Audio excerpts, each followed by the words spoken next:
Hey y'all, welcome to my channel, A Journey to Paris. And today we are journeying, journeying, there we go. We are journeying, we are not journaling, okay? We are journeying through the, honestly, it's my story, my testimony, the largest part, I guess I could say. But we are journeying through what got me here, what got the warrior baby here. Why do I navigate the way that I do, all of the things. Okay, we're gonna get down to the nitty gritty and we're gonna talk about it. So yes, thank you guys for being on this journey with me. I pray that as I journey, you feel the presence of God and encounter him so that you can to journey throughout the wars of life to awaken your inner warrior and see the goodness and the graciousness of God. Okay? All right. So, wow. It's so funny that, not funny, it's ironic, but it's so interesting to me that we are here. I think this year would be 9 years since this incident has happened, and I really feel the grace of God to really just finally tell it in totality. Like I've done bits and pieces and, kind of said things here and there, but this is the first time I've really sat down to create a space to talk about this. And so, yeah, just, I pray that you're blessed by it, right? So almost 9 years ago, I was 23 years old with a beautiful new baby boy, with the love of my life. Honey, Lord, that man down. You hear me? Okay. Now, we weren't perfect. Honey, Lord knows we weren't. If you ask my mama, baby, she would call us Chris Brown or Rihanna. Now, that was my BC days. But anywho, we loved each other down. Like, we really didn't play about each other. A lot of highs and lows, imperfections, but the love was never really the question. But yeah, so we had just had Landon December 23rd, 2014. And so fast forward to September 23rd, 2015, Landon turned 9 months old. The day after, September 24th, he was tragically killed, gunned down in a very tragic, senseless rage of a way. And I remember it like it was yesterday. I can see it. I can still smell the sense of where I was. Like it's all still there. Yeah, so September 24th, 2015, I had taken Landon to his doctor's appointment. We had talked all throughout the day. And I remember asking him, what's wrong? Like, I'm arguing, going off, like, because I could tell that something was off, something was different. And I'm like, what's going on? And usually if I'm like, first of all, my intuition is rarely ever wrong. But usually if I'm like doing too much, like he gonna kind of like bite back, like, hey, calm down. He wasn't doing any of that. Like, and I'm like, okay, so you're just furthering my intuition, like something's off. What are you not telling me? He never said anything. So, he calls me as I'm walking into my nephew's school to pick him up. And I look at the phone and I say, I'll call him back when I get home and get the baby settled. Literally. I get my nephew, I head home. On the way home, his best friend, who is also Landon's godfather, he calls, he's like, man, what you doing? I'm like, heading home. Like, what's up? He's like, Stan just got shot. I am swerving on the road because what do you mean? What are you saying to me?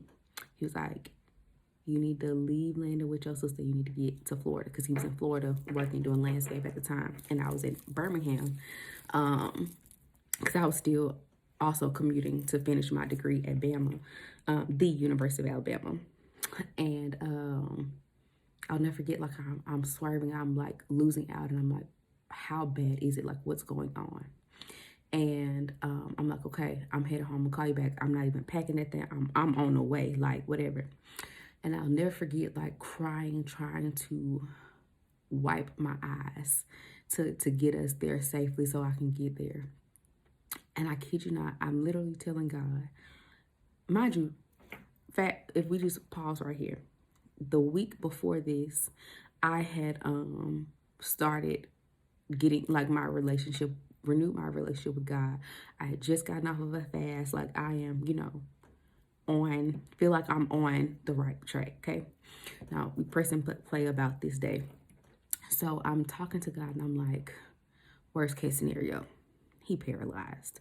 I can handle that. And I'm like, man, when I get down there and I see this black so-and-so, I'm cussing him out, because how dare you put me in a situation like this? Like, okay, paralyzed, I can handle that. Like, it's gonna be cool, but I'm gonna smack the crap out of him. And y'all, if you knew me before, you know I did not say crap, okay?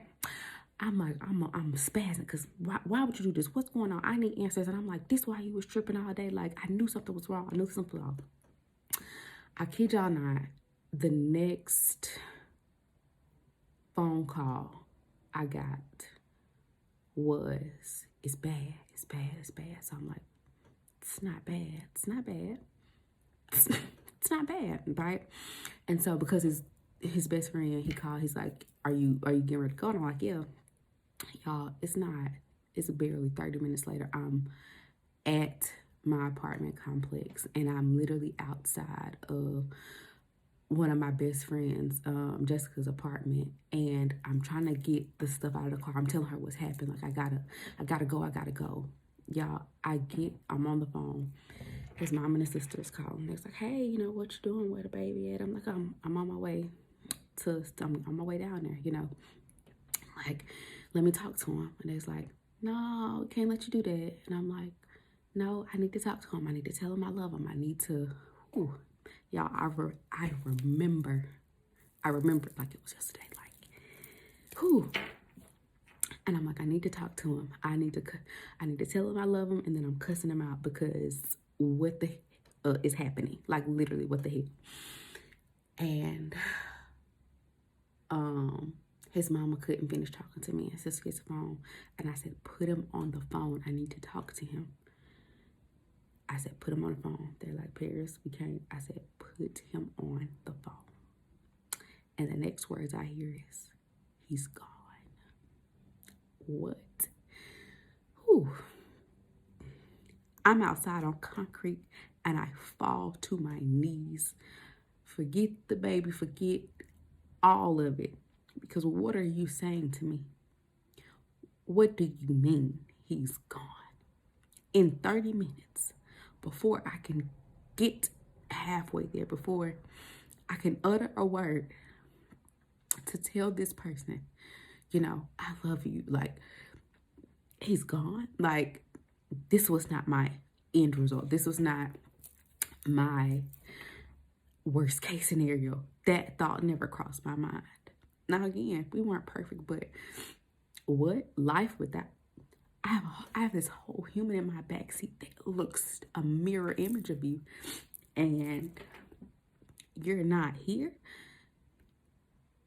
This is not real. Like, it's not. And so I am literally, like, Jessica has to literally, like, pick me up and bring me inside her apartment. And I'm just in mere darkness, shattered. I'm talking about broken. I don't even remember where Landon is at this point. I don't know if my sister got him. Like, I just remember feeling like I died in that moment. Like, and I'm replaying all of these emotions. Like, he died. He didn't know that I love him. That was not my final word. Like, our final words was like an argument because I knew that something was off. And he called me. Not only did he call me, I was his last phone call. And so now the guilt comes in. Well, what if he needed you? What if you could, why didn't you answer? What could I have done differently to spare him that moment? What could I have done? Why did I not answer? What did he want to say? Like, just the overwhelming amount of emotions of just literally regret and despair and just hopelessness and just numbness, because what do you do? Like, I am 23. I am a new mom.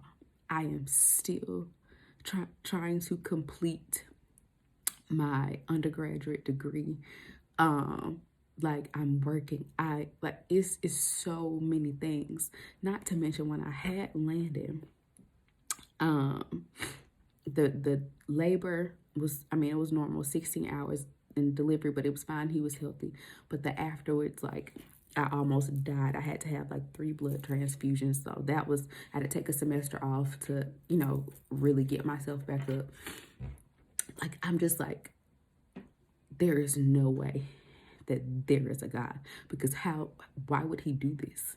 Like, I never wanted to raise this kid alone. Like, this isn't life. This isn't the plan that I had for myself. And so, if I be completely honest, I spiraled out of control. I cursed God. I said, I hate you. I'll never serve you. There's no way that I can try to be on a path and a journey of living for you, trying to learn you, sacrificing, turning down my plate, and you would do this to me. There's not a God that loves me, that you would put me in a space to raise this kid alone, like, that you would take this person away from me. I'm not doing that. And so I was angry. Like, when I say I was angry, I was angry. I'll never forget, my sister was scared for my life, baby. We went to the gas station. This man was trying to tell me that the gas tank was over. I cussed this man out so bad. Mind you, we in Birmingham, Alabama.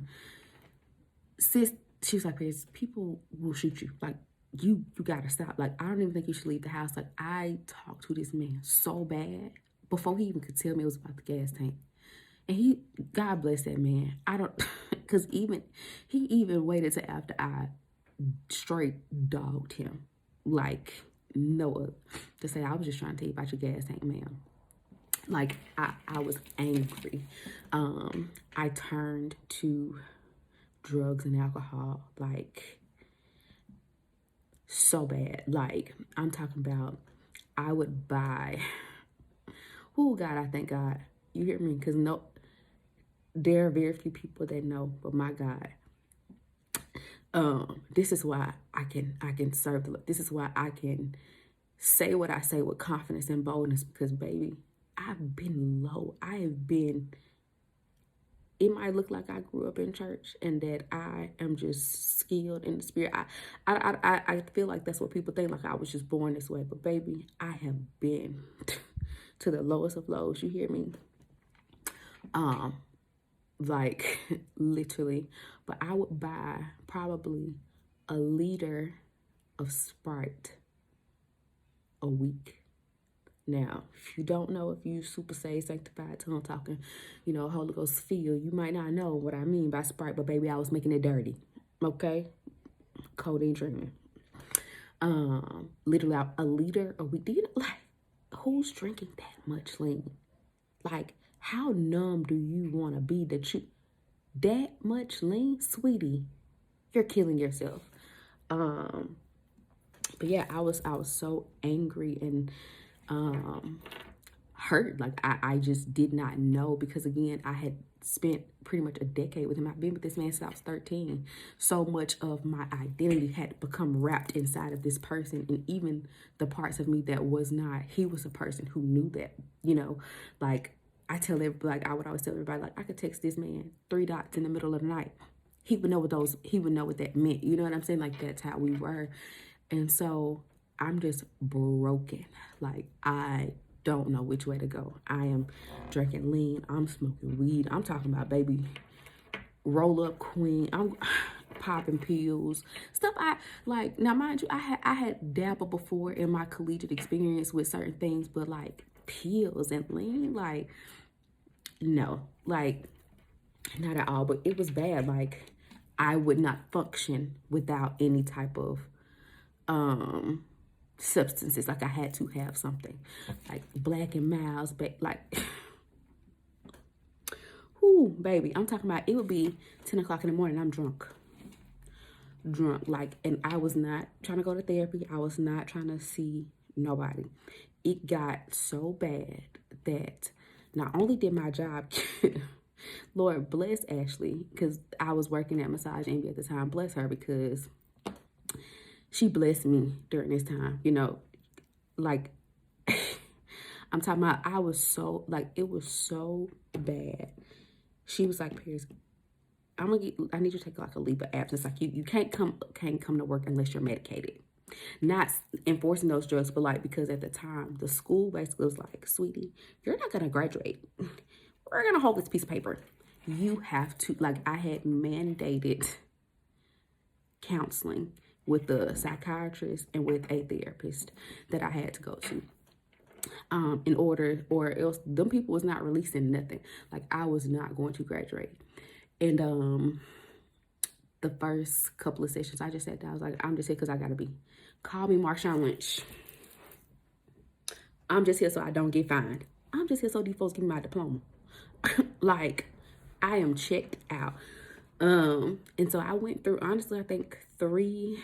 The only person that I stayed with is my psychiatrist, and that's probably because he was writing my prescriptions. But the therapist, I went through like 3 therapists, like nothing. The last lady, she kept trying to open me up, and she was like, "You need to write again. You need to journal." And I'll never forget what made me leave that lady. She was a nice little Christian white lady. I'm talking about, she was really good.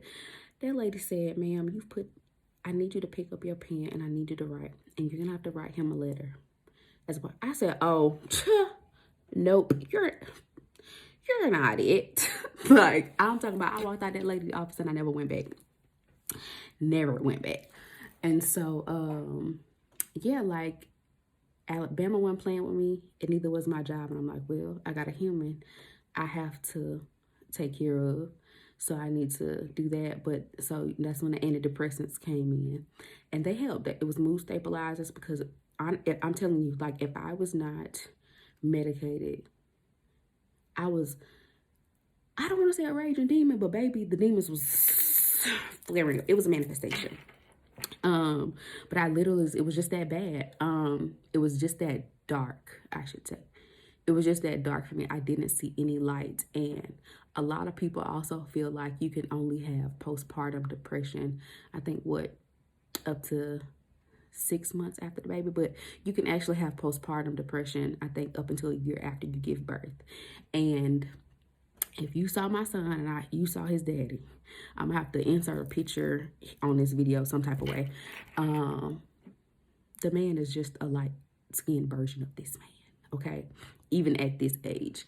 And so I went through postpartum depression again. I was staying with my sister, ended up staying with my sister, and landed with, that's why their relationship too is just like this, because during that time, especially in the beginning, he'd sleep in the bed with me in the room. He'd wake up, he'd sit him outside the door, put him to sleep, go to bed, wash, rinse, repeat. Okay, like, because I could not look at him. Because how can I look at him knowing what he lost, and also looking at him knowing that he's the reflection of a promise that I'll never have, you know, or something that I'll never be able to fulfill for him. So I'm seeing every deficit, every ounce of despair. Like, I'm grieving the life and the parts of him that he has not even yet encountered to see that are missing. And it was a long road. Like, I went down this path of anger, rage, and drugs until for like a year and a half maybe. And I thank God for let me shout out my friends, like my friends that are really like family. I thank God for them because they really didn't give up on me. Like, I'm talking about literally when it would be 10 o'clock in the morning and I would be somewhere drunk or late or just smoking, drinking lean, like, they stayed with me in the low place, like prayed me through when I wouldn't pray for myself. Because I'm telling you, I literally like, I'm not serving this man. He took the life that I knew that was supposed to be mine. Because you know, how many of us know that that's how we get? We think people belong to us, and really God is just gracious enough to lend us people for a certain amount of time. These people are not our possessions. They are not. But yeah, so a year, I think I'm almost certain it's a year. It was a year and a half. Because I was like, I ain't doing no church. I ain't doing nothing. I want no parts of that. And so I ended up getting my degree, graduating. Praise the Lord. But after like a year and a half, yeah, because it was before I moved to Atlanta, got my internship in Atlanta, for an accounting internship. And I remember just being in my apartment. It was a 1-bedroom apartment for me and my baby. I'm talking about toys everywhere. And I dropped Landon off at daycare. Y'all, I kid you not, it was like 9:30 in the morning and I was drunk. You hear me? Not like tipsy. I'm talking about drunk. At 9:30, sweet baby. Imagine how low you gotta be to at 9:30 in the morning you drunk, okay? Drunk. And I wait till like 10:30 and I text my sister like, hey, something came up. I need you to go get Landon. Now that's a whole nother story, but baby, when you that deep in darkness, deceit is the only way you'll know. Cause just be lying, figuring out a way to keep fueling those demons. But anywho, so I am like literally drunk. I'm laying on my couch and I'm crying out because at this point I'm tired. I'm tired of the drugs. I'm tired of taking antidepressants. I'm tired of not being able to control myself. I'm tired of like not being present. Pause. I don't know how I miss this. The suicidal thoughts also. Like literally I went on, what's that interstate? It was 65. Maybe is it I-65? I can't remember. I can't remember that major highway in Birmingham. Because I was close to like the Galleria area at the time. I don't remember. I don't know. But yeah, and I'm driving down the road and I literally closed my eyes because at this point, leaving my son an orphan had to be better than living and fighting through this hell that I cannot escape every day I open my eyes. Like, I'm talking about, I'm like, God, not even God, I'm like, this got to be the end. I cannot handle this. There's no way I was meant to survive this. Like, I just need to leave this earth. Like, it was just that bad. So yeah, like 9:30 in the morning, I'm literally drunk, laying on my couch. And so I cry out at this point because nothing's working. Nothing's numbing me. The pain is still there. The emotions are still there. Like, I am wide open. Nothing has worked. Not a therapist, not a depression pill, mood stabilizer, nothing. And Landon, close your door.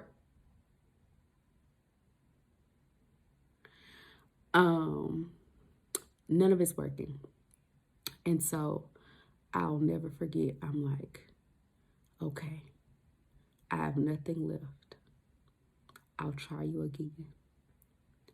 Because I don't know what else to do. I don't know where else to go. I've tried it my way and nothing has worked. And I'll never forget. This was the first time in my life that I can really distinctly remember ever hearing the audible voice of God. And he says to me, because I asked him, I said, I don't even know why you won't let me die. Like, why do I have to keep living? Like, what is my purpose here? His exact words to me were, you've been fighting all this time and you still have no idea who you are. You are a warrior. I made you this way. This is in your DNA to war through it. And I'm like, what a warrior. Like, I don't know what you're talking about. And I literally have a vision of just these butterflies and this beautiful, like, just feel just over. Like, I'm talking about a beam of light. And I'm sobbing. And he's like, I need you to take my hand and trust me. And I'm just like, I feel like I didn't need that. Like, I know I said I'm gonna try you again, but I feel like I did that and you let me down. So I don't know. And I'm like, okay, I'm gonna see where this leads. I kind of got like one toe in, the heel hanging out, and the other foot on the banana peel, so it can go either way real quick.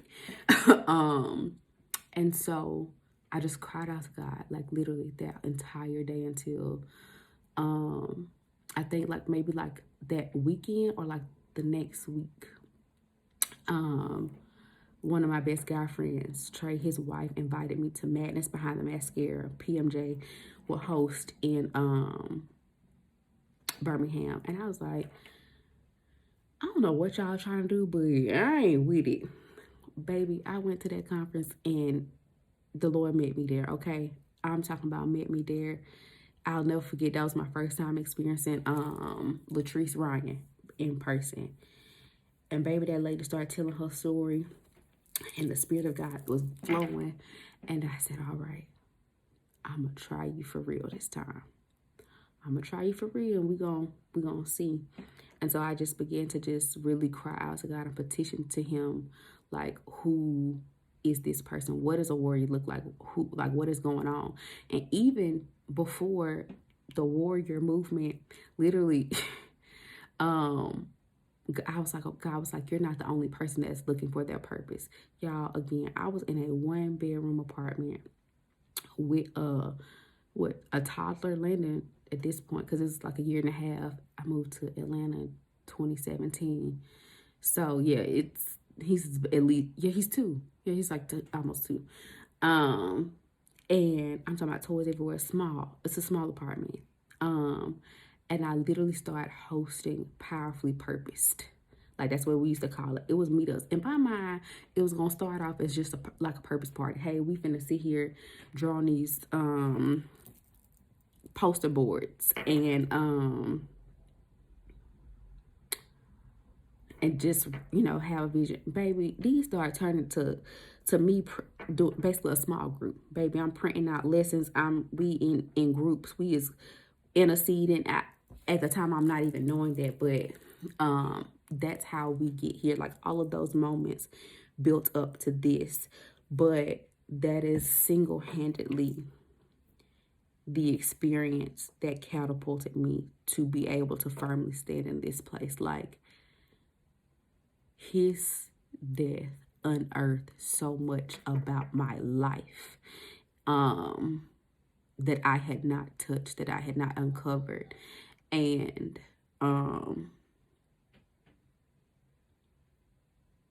it showed me in a different way, not from just the lens of singleness, but from a space of, man, you really got to deal with you. Like, you got to really see it. Because, I mean, I had lost people before. Like, I had lost my granny, probably 3 years prior. And I'm not saying it didn't hurt, but death hits different when you've had time to kind of prepare. Like, my granny had been sick, so I know. But this, baby, this took me in a completely different way. And I have to say that his death liberated me in a space that his life did not, because it exposed so much within me that I didn't know was there, that I needed to read, but also that God wanted to resurrect, because I had not explored it. I had not seen it. I had not truly seen myself.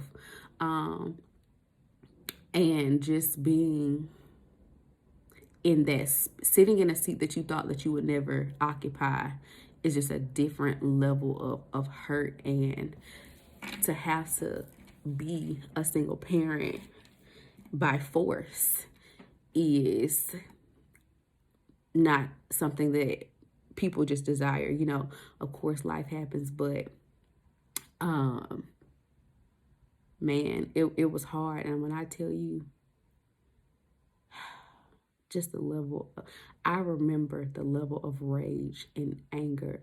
Like when I tell you the darkness, because I could only see the despair and just the lows. I like literally people would hide not even firearms, baby, any sharp utensil, because I was just that angry. I wanted, like, even the people that did it, I wish death to them. You hear me? I was like, all y'all niggas need to die. The shooter need to get death penalty. Like, I'm telling you, like, I was ready to start a war behind it. Like, and again, people who know this ain't just for talk, like for real. And so just having lived through that and having to still exist and show up in other spaces, looking back,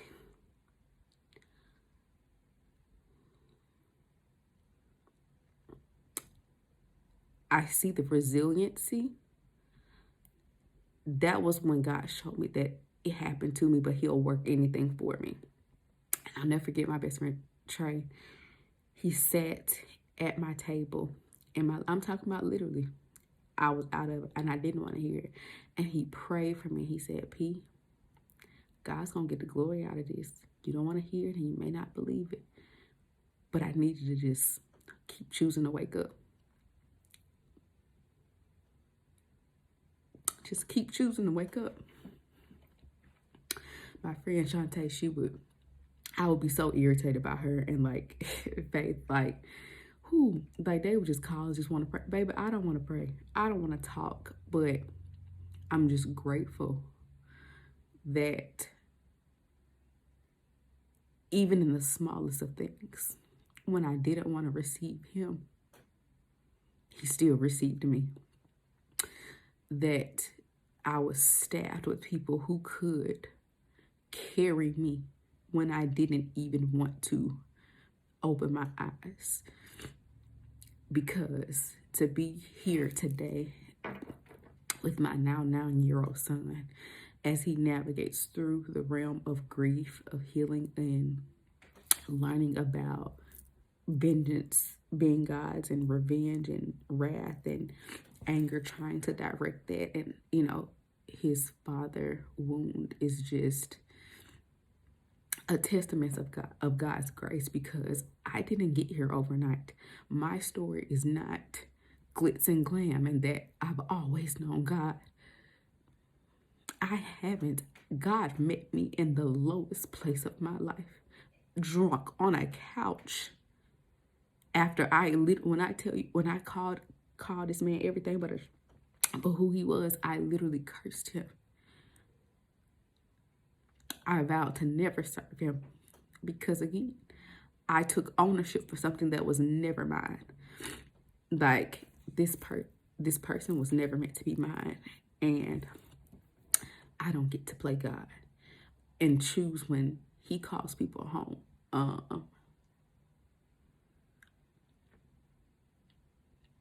But I'm grateful, you know.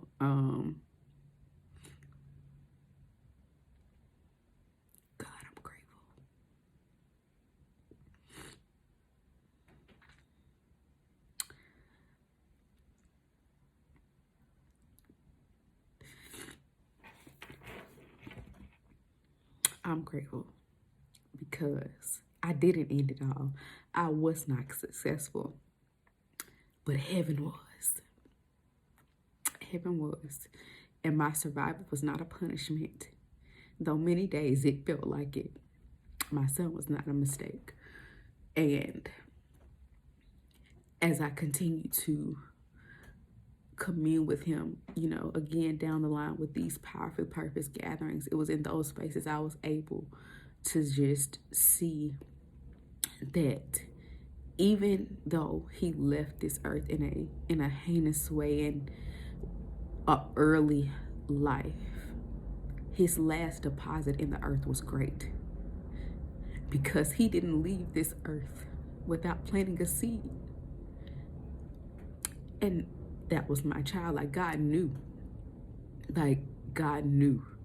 You know, like, because baby, even if we talk about Landon, like, God, that's God's child. Of course, we know that children are that God's chosen, but God knew. Because I'm telling you, that kid survived. I didn't even think I was pregnant, baby. You know, again, I was living undergrad, just big kicking it, okay? And he survives. God kept him, you know.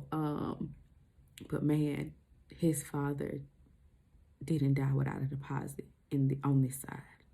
And this isn't what I planned. This was not the goal. But God entrusted me with it. And I think I've stewarded well with what I've had. And though his heart breaks, I'm in a healed space to have a healthy conversation, because there were people to help me along the way, you know, and that God, most of all, guided me through what I could not comprehend, what I could not see, even what I refused to see.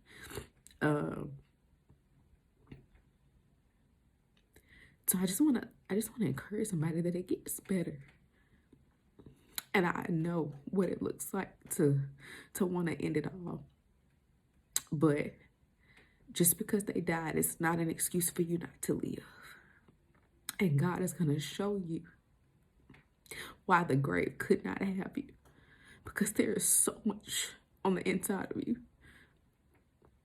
And it might scare you at first, but you have to live. Because you don't get to derail your destiny, because death came in. Death is a promise. It's inevitable. It is inevitable. But our living is a choice. And we choose how we live. And I had to choose. And it took me a 1.5 years, but I thank God that I chose to meet a man named Jesus. Like, he even met me, like, and I'm just trying to hold it together right now. And just, because I'm really just thanking God that, like, when I cry now, like, I would cry out before from just despair and just brokenness and grief and so many things. And I'm not saying that it doesn't hurt and I don't miss him, but these tears are because he's healed me in that area. Like, I'm talking about the inner vows that I made after that. I'll never love again. I'll never get married. Da da da da. And I'm like, baby, now ring me. Like, you know, God has done such a great work. And I also want to say that if you're on this journey, don't rush it. I'm not saying sit in it forever, but don't rush it. We don't talk enough about how to grieve and really go through each step. I feel like we do a poor job of that. We make people feel like, oh, after the funeral, you know, you might get 6 weeks and go on about your way. Like, I'll never forget, it had been like probably 2 years after he passed, and I had a family member say to me verbatim, if it was you, he wouldn't be waiting this long. And I'm like, that is effed up to say to somebody. And two, I'm not holding off necessarily because of him, but because I am dealing with a myriad of things that I had no idea of before this happened, you know? So, but yeah, to say, like, I'm like, it's not necessarily just because of him, but this is a journey that I have to take for myself. I have to go through every single emotion and really deal with it, because if I don't deal with it now, then this will just be a thing that I repeat, like, oh, you should be dating and da da da. And I'm like, baby, I ain't trying to break nobody's son. I am still broken, and I am not ready to do that, And so um again, I'm just sharing that to say, like, I will honestly say it took me 4 years to really probably get to a safe space of saying, like, okay, I feel lighter. I'm really, I've really dealt with it. And I've dealt with it, and I've dealt with myself to the space to where now I can breathe. I don't hate God. I don't resent him. Um, I've gotten over the anger, the rage, the different stages, and broken the inner vows, like all of the things. 4 years, okay? I've been single ever since this man, okay? Um, and people are like, oh my God, seriously? And I don't regret not 1 second of it, because not only have I had an experience with God that I can't even quantify, but the level of healing, intentionality, and learning that I've done in these 9 years almost, baby, worth every single year. So don't feel like you have to be done in 6 weeks or whatever.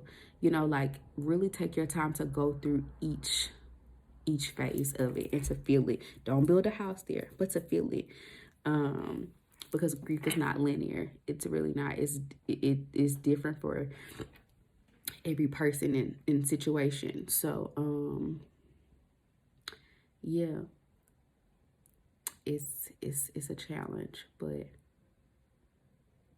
I don't know. I think that's it for maybe this section. I think it's gonna be. I think I might make this a series of the makings of a warrior. I'm not sure. Um, we'll see. I'm open to share more in detail, I guess, if that's what's needed. Right now, I just felt like I needed to at least get that part out. Because again, I have not ever really just sat and told the story of what kind of led to this space. And yeah, so cheers to healing and living, because there is life after death. I love y'all.